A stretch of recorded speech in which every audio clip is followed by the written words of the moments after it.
Hello and welcome to Southeastern 16, presented by FanDuel. On time, Sam Smith. Today we're going to talk about who's worthy of the college football playoff. I put together a system to answer some questions about that. That's pretty interesting. We will take your questions at the end. We will go through every corner of how this works. Without getting too deep in the weeds, before we get there, a reminder, as always, we're brought to you by FanDuel, as you know, also by GameTime SIDEKICKS, officially licensed stainless steel drinkware. Every SEC school, 350 other universities, stainless steel sippy cups, tumblers, 40-ounce bottles, shaker cups, SE16, get you a 20% discount on your entire order. I left my ice in this thing all day yesterday. 10 o'clock last night, ice was still icy. That's how good these things are.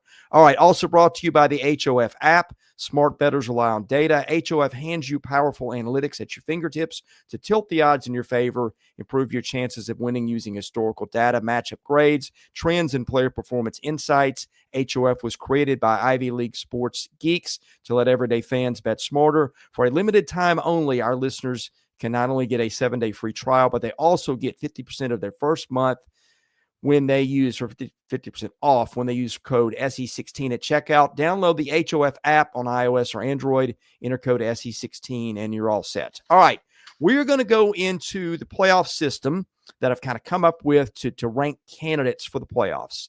And it works pretty well, honestly. I'll get into the reasons of it, why. Half of it is going to be the strength of the team. Half of it's going to be your resume. And then we'll combine that later and we'll come up with the rankings, which frankly turned out better than I would have expected. Let's unpack the first pack of this. That is the strength of the team. Max, I'll have you pull up the graphic. What I did here is I took about 5 pretty mainstream power rankings and I took them all together. And I said, all right, what does this average out as a power ranking? What this does is you match any 2 teams on the list, put them on a neutral field, subtract the lowest from the highest. That's what a team would be favored. This is part of the system. I know some of you are going, hey, Auburn is not one of the top 25 teams in the country. That's not what I'm saying. The Auburn part comes out of the wash in the rankings, which we'll get to in a minute. But this is kind of like, this is the basis we set for telling you what beating each of these teams is worth.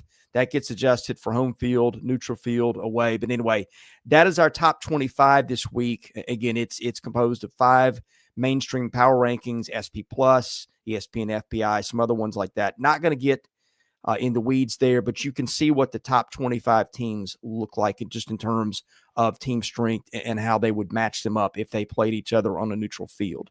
All right, next part of this, Max, I'm going to have you get to the next slide. Which teams have the best resume?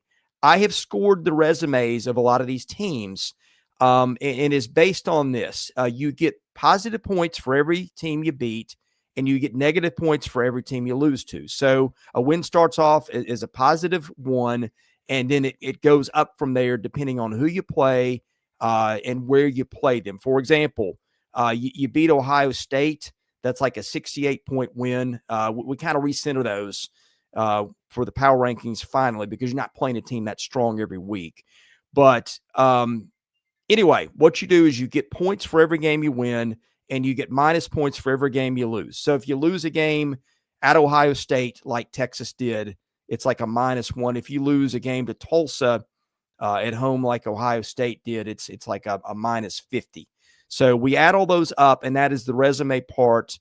Now, there's some nuances to this that we'll do later. I've kind of done a quad system because it's not just who you beat and the strength of teams. Sometimes it's like schedules are unbalanced. You might beat a bunch of good teams or a couple good teams and beat some bottom feeders, or some teams just play like in the Big 12, a lot of mid-range teams.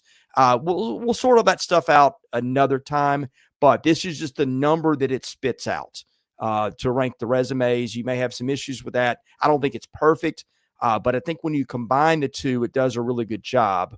And let's get to that, Max. What I've done is we combine the resume scores and the power rankings, and we get a composite score for the teams. And if you look at this, it's pretty amazing. The top 10 right now in the composite rankings that I put together are the top 10 in the AP poll right now. Nobody's off by more than 2 points.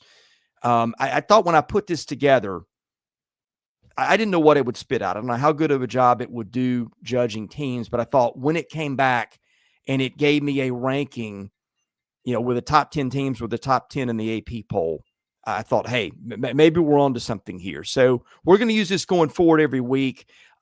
If we were to pick the playoff teams based on this, that's how we'd rank them. That's how we'd seed them.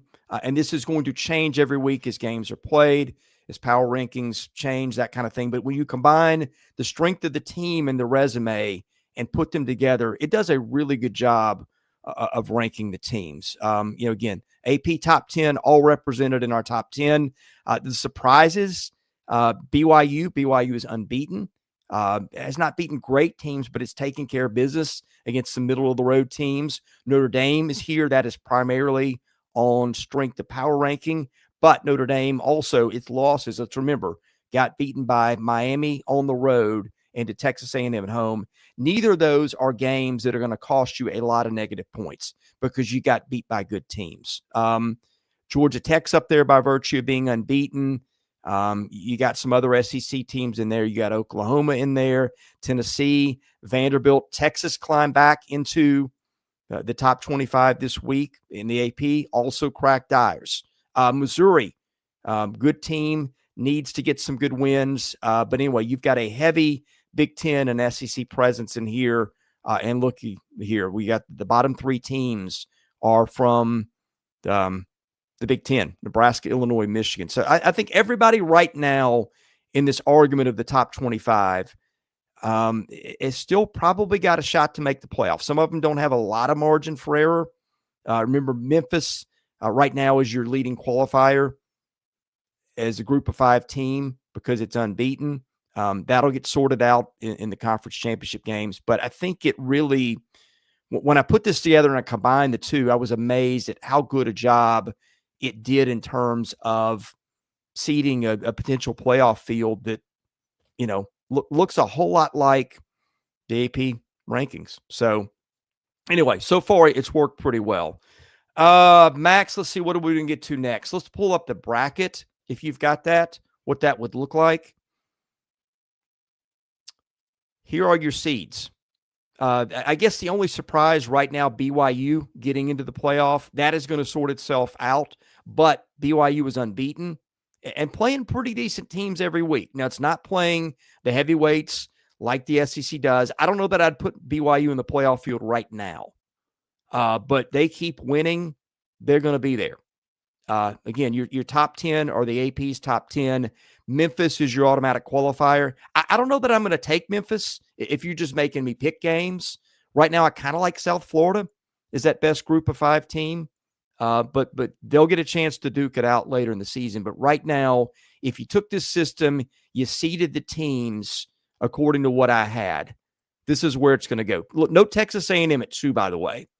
Texas A&M has really played a good schedule. It is unbeaten. That road win at Notre Dame carried a lot of weight in this.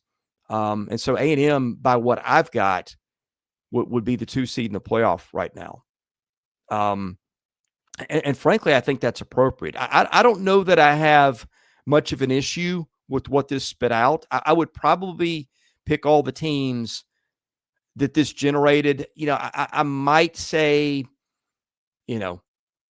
there's a bunch of teams that you could put in instead of BYU. But again, this is going to play out in the season as these teams face each other.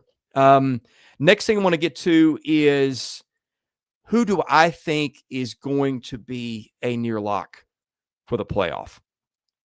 Right now, these are the teams that I'm not going to say write them in Sharpie yet because you don't ever know what the college football season brings. But I'm just going to give you 4 teams to keep an eye out that I think at the end have all got a really good shot to be there. Actually, there's more than 4, but these are 4 teams that I don't feel like they're going to fall out of the playoff chase. Number 1's Ohio State. The thing I've got also predicts games ahead, tells you what the lines are. Again, what it spits out is usually really close to what the actual line is. Ohio State is going to go 12-0 according to this. It's going to be double-digit favorites in every one of its remaining games except Michigan, and it's a 9.5-point favorite over Michigan. And I think that one's in Ann Arbor this year. Indiana also got a great shot to go 12-0. It's going to be a double-digit favorite in every remaining game. But Penn State, my model's got Indiana favored at Penn State by 6. Now, look, I don't think that's how it's going to play out. Everybody knows where Penn State's season has gone and is probably headed. So I think even the analytics say, that game's going to be 6 points. I think Indiana will probably be a double-digit favorite by the time the Hoosiers get to that one. Now, look, maybe Penn State responds really well after the James Franklin firing, but not a team with a lot to play for. 3 losses already. So I think Indiana is probably going to be a double-digit favorite and a really good shot to go 12-0 up until, I guess, presumably meeting Ohio State in the Big Ten title game. Another team I think is going to go 12-0 into the conference title game, that's Miami. Double-digit favorite over everybody remaining except for Pitt. Game at Pitt. Right now, my analytics have Pitt is about a 9-point dog. So Miami almost a double-digit favorite over everybody but that one game. And Texas Tech is also 12-0. I think they're going to be double-digit favorites over everybody remaining on the schedule except BYU, and they'll be about a 9.5-point favorite over the Cougars at home. So those are the 4 teams that I think. Again, I'm not going to say use Sharpie yet, but based on what they've done, based on how good they are, based on what is ahead, I think those are going to be 4 teams. They're going to have a really hard time not making the playoffs. Now, I'm going to give you some other ones to watch, okay? And I'll just kind of go in order. I think Texas A&M has got a great shot at the playoff. A&M has a bye this week. Should be about a 1-point favorite at Missouri, about 12 points over South Carolina at home. Then Sanford, there'll be a, name your score there. Texas, going to Texas, Texas at home. I think A&M would be about a 1.5 favorite right now. LSU, at LSU, that game is a pick'em. Arkansas this weekend, I think they're a 7-8 point favorite at Arkansas. So, look, A&M is going to be favored in most of these games. I did not include them in that lock level just because, hey, it is the SEC. Seems like every game now, just about so many of these are single-digit spreads. Again, A&M is going to be favored to win most, if not all of these, but some of these are going to be one-score games. That's why I don't have A&M as a lock for the playoff. Not that those others were, but pretty close, I think. I can't see them stumbling. A&M's schedule with Texas, Missouri, LSU, A&M could lose all those games or maybe even one of those other ones and get knocked out. So not an indictment on A&M in terms of quality of team, but again, that schedule just going to be challenging. I think Alabama, I would almost put Alabama with a better shot than A&M to make the playoff. Alabama's got Tennessee this Saturday. I think FanDuel's got that 7.5. They will go to South Carolina. They'll probably be a 10-point favorite there. LSU, I think Alabama's looking at being favored 7.5. Oklahoma, that one's also in Tuscaloosa. Alabama will be about 8.5 there, favored. That's going to depend on John Mateer and his health, maybe. But I think Alabama's still going to be favored at home, barring disaster. And then the end of the season game at Auburn, Crimson Tide would be about a 7-point favorite in that. But, man, we have seen weird stuff happen in that Auburn game. So I think Alabama's got a great shot. Maybe the best shot of any SEC team to make the playoffs so far, but it's not a slam dunk given that schedule. Georgia is in a similar position, not quite as good as Alabama. Here's what you've got ahead for the Bulldogs. You've got the Ole Miss game this weekend. Georgia about a 6-point favorite in that one. I think that's what it is at FanDuel, maybe 5.5. My model's got it the same. Florida game, be about 8 in that one. Mississippi State, they'll be about 11.5 on the road in that one. Be about a 2.5-point favorite over Texas and Athens. Charlotte, that'll be a runaway. And then Georgia Tech, that's on a neutral field. I think Georgia will be favored 10.5 at that point. So, again, Georgia's going to be favored, I think, in every one of these games. remaining. But you've seen the SEC. You get upsets every week. So again, like the other SEC teams, I don't put anybody in here as a lock. But those teams are really good bets. Ole Miss, didn't mean to skip over them. We talked about the Georgia game. They're going to be a dog in that one. If they lose it, they're still fine because they're unbeaten. Oklahoma next week. That's going to be super interesting. They are about a 2.5-point dog, or excuse me, I think they're about a 2-point dog at Oklahoma right now if you had to set the line. Having said that, John Mateer, what is that going to look like? We have no idea. But here's the thing. Even if Ole Miss drops Georgia this weekend and at Oklahoma, going to be favored probably 10 over South Carolina, big favorite over the Citadel, should be favored over Florida by a touchdown or so. And at Mississippi State, even on the road in a rivalry game, I'd say they'd be an 8 or 9 point favorite. So Ole Miss, I think, can drop both games and still make the playoff. And frankly, I would, if I'm making projections, I'm taking Ole Miss to make the playoff, but I'm just not as sure about them as those top 4 teams that we mentioned earlier, just because it's the SEC. Other teams that I've got on the list, I think Oregon is a really strong bet to make the playoff. Games ahead for them. Rutgers, they'll be favored 16.5-ish on the road. Wisconsin, they'll be a huge favorite in that one, well into the 20s. Will be favored at Iowa by probably a touchdown. Big favorites home over Minnesota, over 20. Southern Cal is going to be a big game. We'll talk about Southern Cal in just a minute. I think Oregon will be favored at home by about a touchdown in that one, 7 points, and then Washington on the road. That'll be tough, but Oregon's going to be favored. So I think that's the class of teams. Ohio State, Indiana, Miami, and Texas Tech, I think, are near locks for the playoff. I think Texas A&M, Alabama, Ole Miss, Georgia, and Oregon are your teams that have got a really good shot. I would say better than 50% to make the playoff. Not that anybody's been really good with handicapping chances so far because of these upsets every week. So that gives you 9 teams that I think all those will be in the playoff. And then you got to find an automatic qualifier from the group of 5.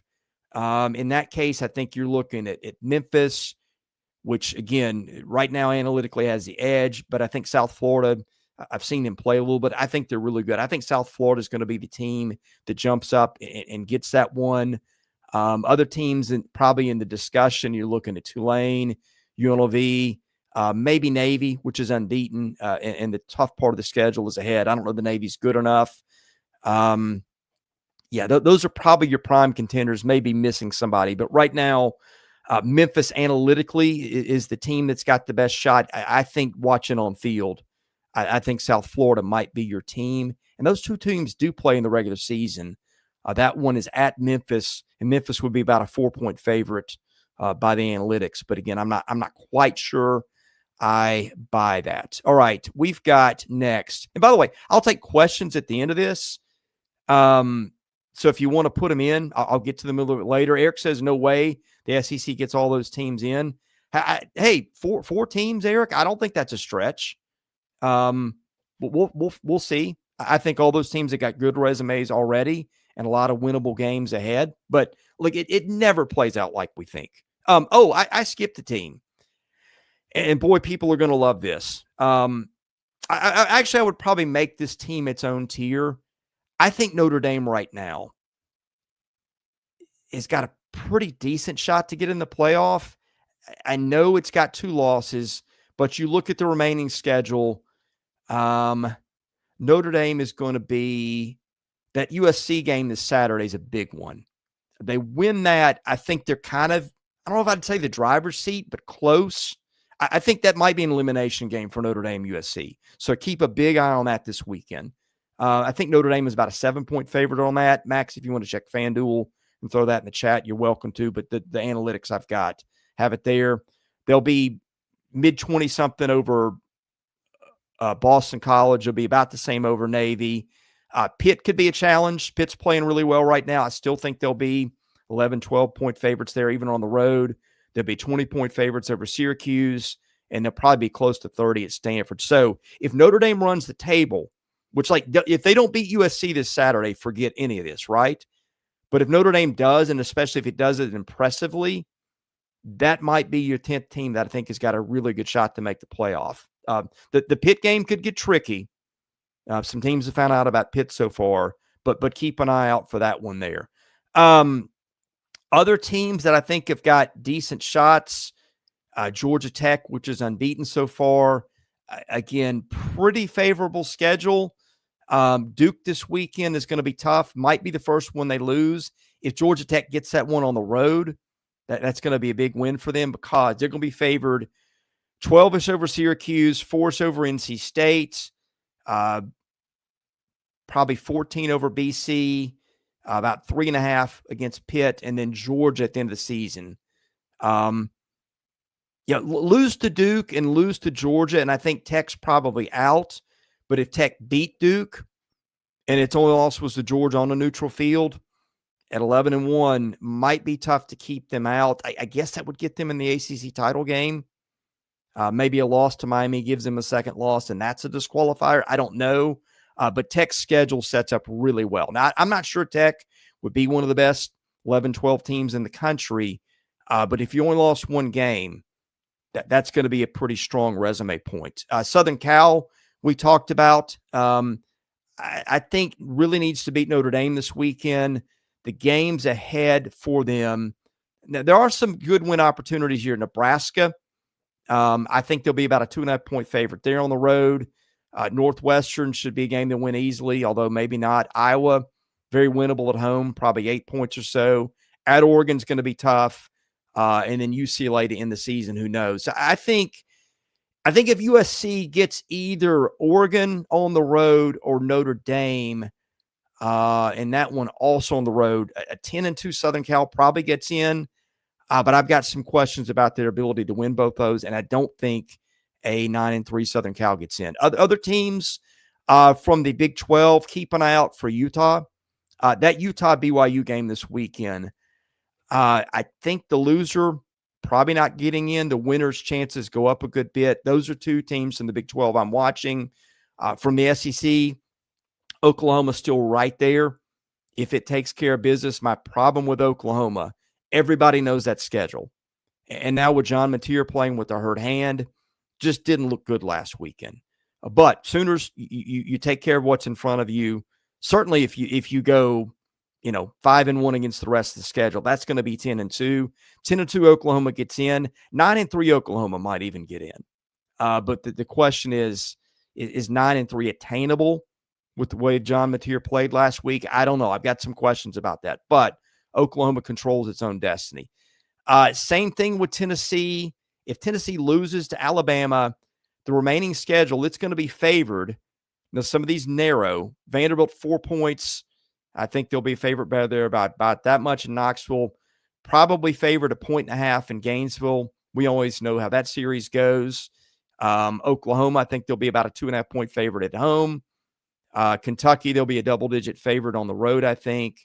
Even losing to Alabama, I think Tennessee, a 10-2 Tennessee team probably gets in.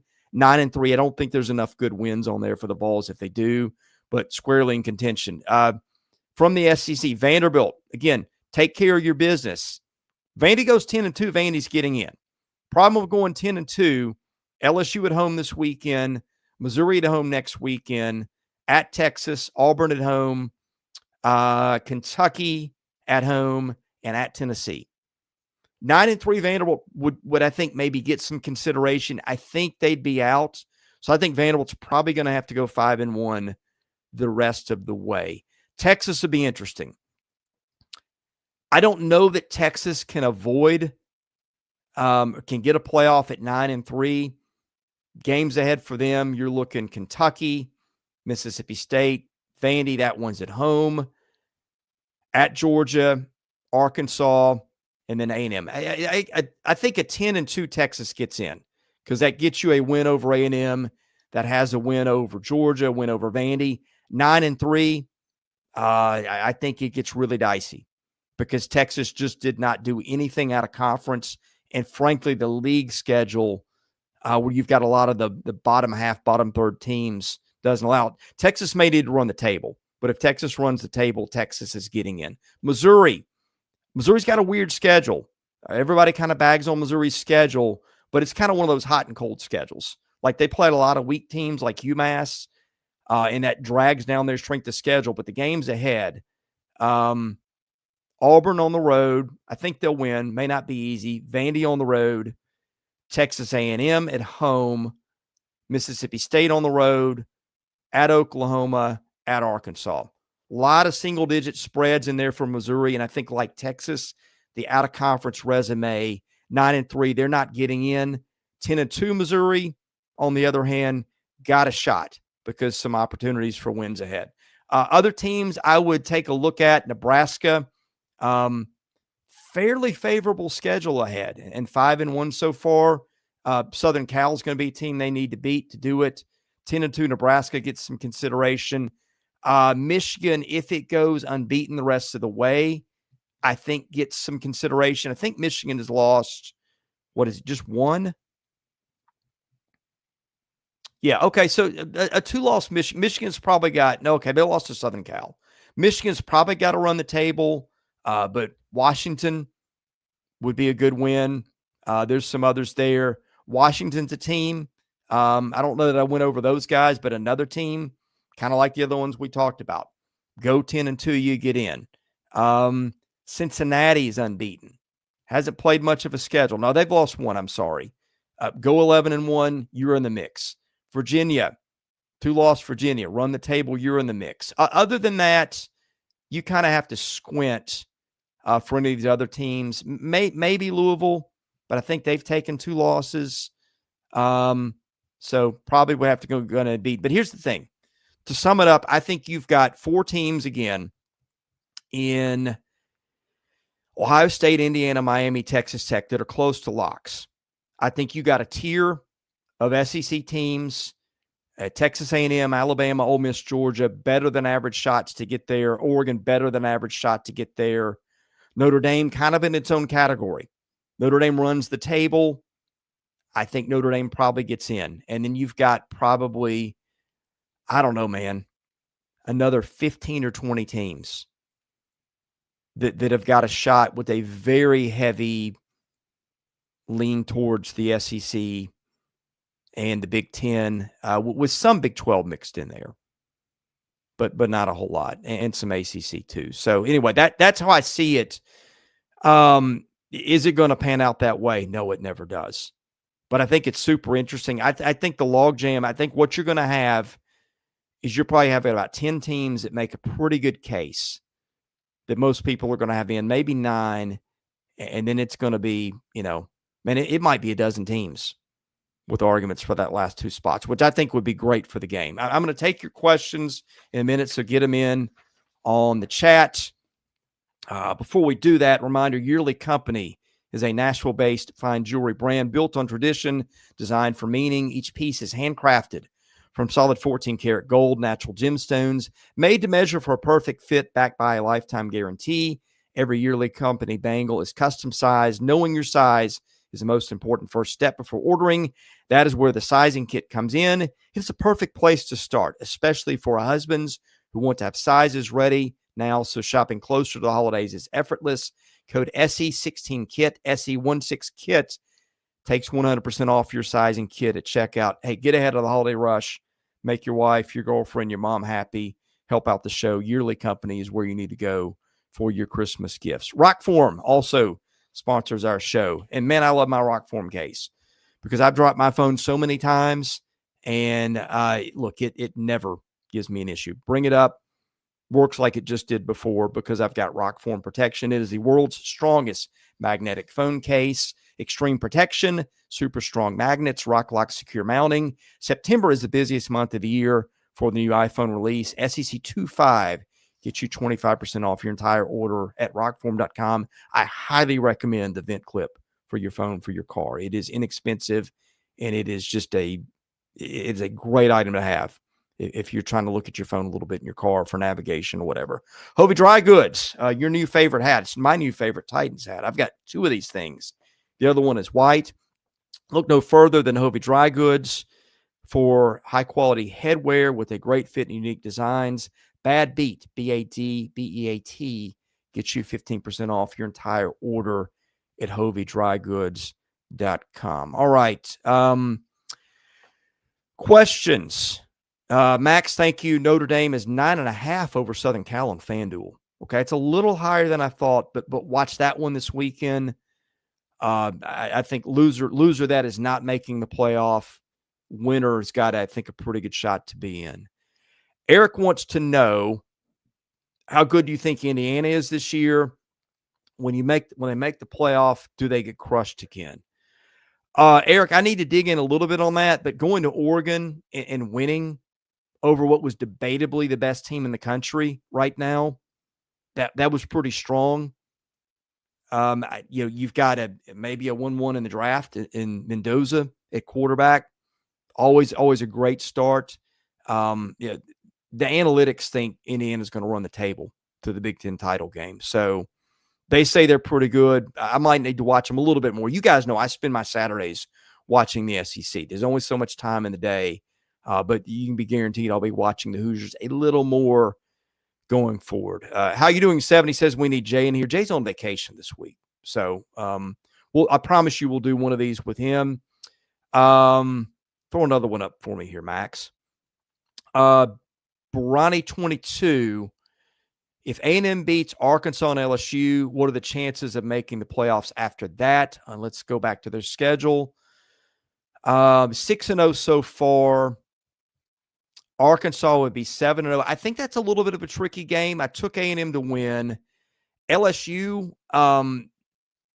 boy, I want to see how LSU looks in Nashville this weekend. Garrett Nussmeier, I think, is still hurting. Maybe banged his legs up in addition to his upper body last week. I think that's really affecting their performance. I think LSU matches up I think A&M matches up pretty well with LSU right now because they're just not scoring points, and I think A&M can score points a lot of ways on a lot of teams. I would take A&M to win that game, but that is in Baton Rouge, and I'm going to presume at night. If Vanderbilt beats LSU this weekend, that takes some sale out of LSU. On the other hand, that's also a situation where LSU knows if it loses to Vandy, if it wants to make the playoff, knows it can't afford to lose to A&M. So I don't know. What have they got left? Missouri on the road. I like your chances of beating those other two teams before I like your chances of beating Missouri. South Carolina. Think you'll win that one. That's in College Station. Sanford, you'll win big time. And I like you guys against Texas right now. I think that one's in your backyard, and I just trust you more to score points. So, look, you take care of business the next 2 weekends, A&M, and I think you've got an outstanding shot to make the playoffs. I think you do already. But you get there, and I think you get there 8-0. You could lose to Texas. And you could drop one to Missouri, and I still think 10-2 you're getting in because you got that win at Notre Dame. So I think you win those two. I don't know, man. Your chances of making the playoffs are probably 90%. All right, let's throw another one up here, Max. Does a 10-2 Tennessee get in if it loses to Alabama as a 9 or 10? I might go 10 or 11. Again, the problem is you're in that jumble. And if you called it earlier, there's about 4 tiers of teams. And Tennessee is in that 4th tier of have a chance. And then you're scoreboard watching with, the BYUs, the Missouris, because I think you could have a whole bunch of 10-2 type teams, and it might be, who's got the best win in there. Now, I'm going to guess 10-2 path for Tennessee looks like losing in Tuscaloosa this weekend, which means what quality wins do they pick up? At Florida, that would be a quality win. Vanderbilt at home would certainly be a quality win. Hey, how about Vanderbilt, Tennessee for a playoff spot last game of the year? That would be super interesting. That would also include a win over Oklahoma, which I think is a good win on paper. But the Materia injury and their difficulties offensively, even with him playing well, I think Oklahoma's a really good team and a really good defensive team, but that could be one that you win that looks good and could get tarnished later. Could be one that you win and Oklahoma recovers. Mateer gets better. They win a lot of games, and maybe Tennessee, Oklahoma was one for the playoff. I would guess Kentucky's also in there too. And there's a game against New Mexico State, which they'll walk, I think, in both those games. Kentucky is in Lexington. I don't think that really matters. I'm going to guess a 10-2 Tennessee gets in, probably as a 10 or 11. All right, throw me up another one on the screen, Max, if you're still here. Okay, if Ole Miss wins against Georgia or Oklahoma, they are pretty much a lot to get in as long as they don't blow apart. Yeah, I think I said that in so many words earlier. Let me pull up their schedule. I think you split those. Well, I think even if you lose both of them, you're getting in. Because I don't see them losing South Carolina. Florida could be tricky because you never know who shows up. And Mississippi State's a rivalry game. Look, it never plays out as easily on the field as we think. That is college football right now. But I do think a 10-2 Ole Miss gets in. Now, look, if Ole Miss, you just need to get one of the next two. I mean, you feel really good about your chances anyway. If you get one of the next two, then I think you feel outstanding about your chances. So, yeah, if you didn't get this, if you got in late, we've given our bracket based on what I think is going to happen so far. I'm going to try to project ahead a little bit going forward, and maybe put some opinion into this a little stronger. Frankly, I've got to watch some of these other teams outside the SEC. I feel like I know the SEC really well, but when you're watching 16 teams on Saturday, that eats into your ability to know what an Indiana is or a Miami is. I do see them some, but not a lot. So I'm not going to sit here and tell you I'm an expert on what those teams are, but I will tell you as we get closer to the playoffs, I'm going to be digging in on all those teams. And guys, we're going to do this every week. I hope you liked it. I've been working on this model for a while. I did it last year, and it was I weighted some things a little differently, but what it spit out in terms of results, it predicted 11 of the 12 teams that got in the playoff. The one place I got it wrong was I had Alabama in over SMU, and I still stand by that's what I would have done if I were the committee. But it's done a pretty good job. Like I said, my top 10 in this were the same top 10 that the AP poll had. So I think it's a pretty good tool. What I'm trying to do with this, what playoff discussions are, it's one guy in a room and another guy in a room. They're shouting for their teams, and it's who yells the loudest. I think there ought to be more than that. I don't think we quantify wins and losses well enough. And that's kind of what this does. Sam says, explain the model. I think Sam is joking, but it is half power ranking, which is strength of the team. That accounts for margin of victory and all that stuff. And it's half resume based on a point system.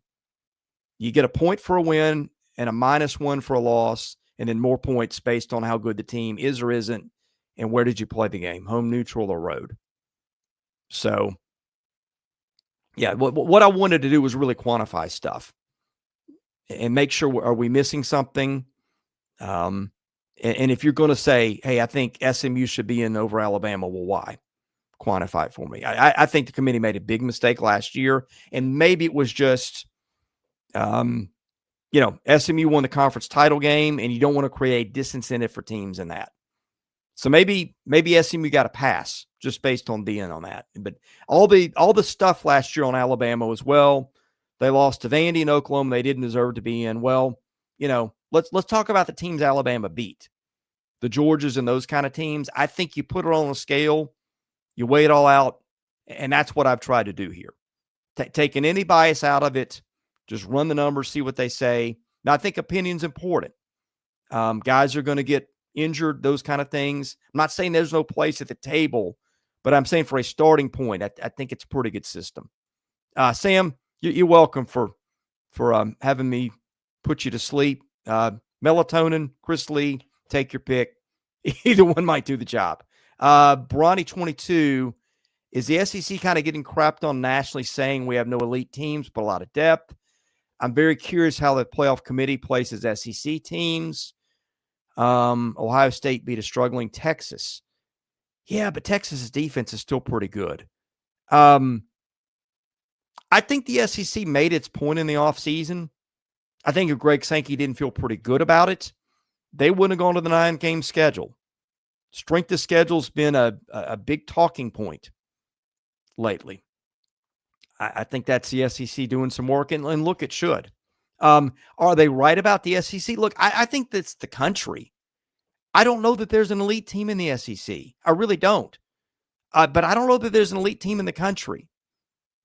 The analytics would tell you Ohio State might be that. Maybe Indiana. I just think that's college football now. The days of going off and running and hiding the way Alabama did under Nick Saban, the way Georgia did in Kirby Smart's run, the way that Urban Meyer did at Florida. If you want to go back before that, the way Tom Osborne did, those days are over. And I don't think they're coming back. It's like what you have now, it's like a rubber band. You stretch out a rubber band, and it gets a lot longer. And if the rubber band, one end of it is the bad teams, one of it is the good teams, those teams were far apart. Now it's like a rubber band that you don't stretch out. Everybody's kind of closer together. I think there's a lot of really good teams. I think there's a ton of good teams in college football. I just don't think the landscape allows for a team to be great. I think Ohio State with that defense, don't follow Ohio State a lot, but I don't think anybody's scoring on those guys. That might be your one team. Thought maybe for a while Oregon could be. And then Indiana beat Oregon on the road. And maybe that means Oregon's or Indiana's lead. I don't know. But most of the good games have not happened yet.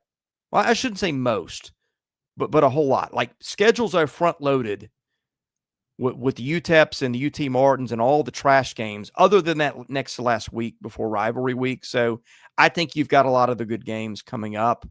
I think that's going to determine a lot of what you see here. Max, anything else I need to hit here? What would Indiana do with Oklahoma or Florida's schedule? Yeah, see, that's the question I kept asking last year. These teams really do not play a lot of teams. And the Big Ten schedule really gets out of whack. Like it feels this year like your bottom dwellers, your UCLAs, your Wisconsins, those are the teams that got the tough end of the schedule.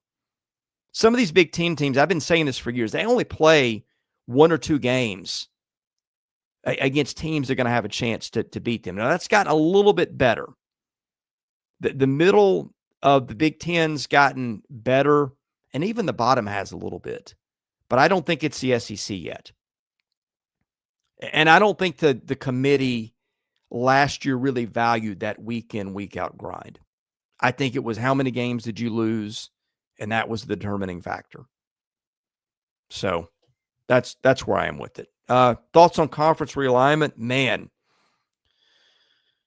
I could give you 100 answers. None of them will be right. The landscape is always completely unpredictable. So, and maybe it's less likely. Sam asked, "Will I make a nerd model for college baseball?" I'm thinking about it. That's a little different and a little harder because there's more games. The other thing is every game in college baseball is different. Playing Tennessee with Liam Doyle on the mound is a different game than playing him with the midweek opener of a freshman who's thrown 5 innings and it's May. But we can try.